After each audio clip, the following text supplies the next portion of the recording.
নিজেকে? বললাম তো টাকাটা দরকার পড়েছিল তাই নিজেকে বলে নিয়েছি। Any problem? সুধী, এই কথাগুলো কে বলছে?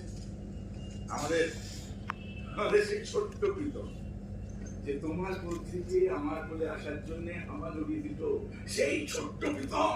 But your Pritam আর সেই ছোট্টটি নেই, Dad. He is now mature enough. আরে তোর এত টাকা কি প্রয়োজনে লাগলো রে? দেখো, ছেলে বড় হলে তারও টাকার দরকার পড়ে মা।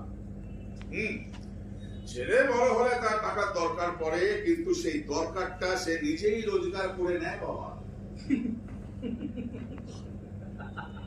নেব নেব, নিশ্চয়ই নেব। 1 বছরের মধ্যে ক্যাম্পাসিং হবে, তারপর যে কোনো একটা কোম্পানিতে জয়েন করলে স্টার্টিং এ 40 তো দেবে। এই সেখান থেকে না